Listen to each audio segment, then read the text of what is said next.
Squid Game is not a new concept. For entertainment, deadly games like this had been played before, but the theme of the Squid Game remains appealing and unique due to the way it is executed. In fact, the story does not happen in an alternate reality, but in modern-day Korea, in a capitalist society. So in a lot of sense, it is even relatable to our society. All the people who were playing reached there out of desperation. Like, it's the last hope of their life to bring their life back on track. At least, people who come back to play, even after knowing what's at stake. They had more chances making such a huge amount of money here than in the outside world, so that they can get rid of all the problems of life, and even if there is death for it. But the biggest problem of mind is that it always considers itself an exception. I will be an exception. Others will die, but I will survive till the last. And everyone puts their lives at risk with the hope of becoming an exception. The reason Squid Game had all kid games is that we can understand the game easily, so that we can pay more attention to the players instead of the game. We can see their behavior. We could pay attention to their changing nature in changing circumstances. When it comes to life, do we still see the world with dignity and from a traditional point of view? Or do we put ourselves first? And that's why here you will also see friendship, treachery, and sacrifice too.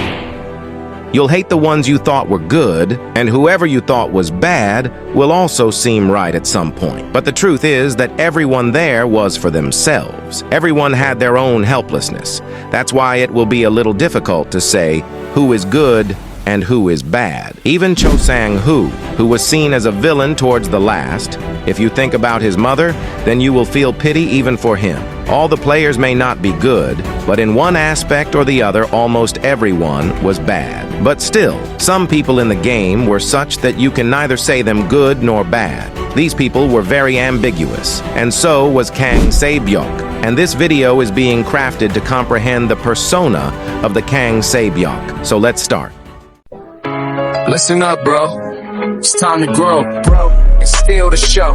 Grow up, bro. It's time to shine.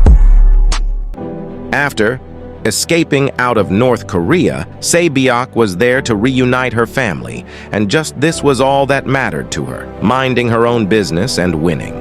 But she does not want to win by deceit or by the sympathy of others.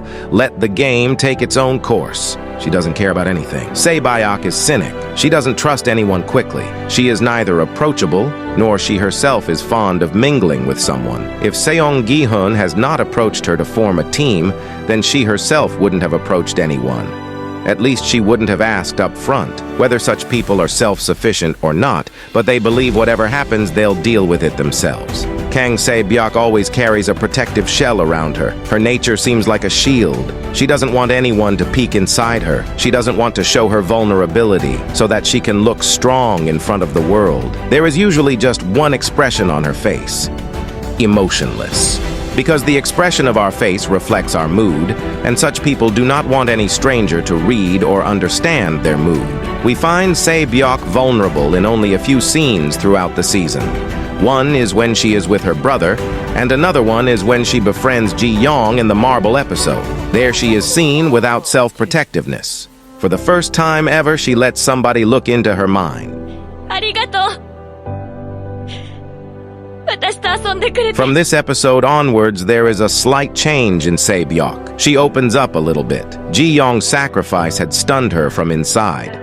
In fact, she even cries too. We know that the world is not a bouquet of flowers, but it is also not that you have to be suspicious every single moment. In the next game, Sae-Byok herself helps Sae-Yeong. In the last, when he was going to kill Cho Sang-woo, it was Sae-Byok who stops him. She would not have done that at all if meeting with Ji-yeong had not affected her. This reserved nature, confined nature, expressionless face, and this pretentious stoic getup is just to hide one's vulnerabilities. You might have noticed these things in some other characters as well, like Thomas Shelby from Peaky Blinders, Karan from Rang de Basanti, and Lisbeth Salander from The Girl with the Dragon Tattoo. She is just like Sae-Byok, only their life events are different. Both are similar in many aspects. No bullshit personality. They don't like formalities at all. They are certainly not one of those who pretentiously smile seeing an acquaintance. These people are calm. That doesn't mean they are scared. They are badass. And this thing looks very interesting in females, because usually we see aggression and violence as male attributes. But some females are also quite aggressive. They also have a confronting personality. You can't suppress them, even if someone has more power, but they would still put up a fight. Sae-Byok was like that too. She was smart and skilled. She had escaped a totalitarian regimen like North Korea. This was not her first experience of putting her life at risk. The rest of the players had dilemmas about continuing the game at least once at some stage of the game, but Sae-Byok had made up her mind from the beginning. She didn't have any objection. She will do whatever is needed to win. She even voted in favor of playing the game after the first game. I don't think she even had any other solution, even though everyone had the situation of do or die, but many had a chance. It was also their own fault, in whatever condition they were in. Somebody had ransomed the money, somebody had a gambling habit, while somebody was a gangster. But Sae-Byok's situation was out of her control. She was in South Korea with her brother in another country, where no one knows her. She wanted to bring her mother from North Korea by paying a huge bribe. His father was already killed during the border crossing. 동생만. 부모님은? 아버지는 강을 건너다 총에 맞아 강물에 떠내려갔고 어머니는 중국에서 공안들한테 잡혀서 다시 북으로 끌려갔고. She also wanted to get a nice house that she had promised her brother. Family was very important to Sae-Byok. She wanted to give a better life to her family, but how old was she? If you look carefully within her protective shell, you will find just a little girl who had to grow up prematurely due to circumstances.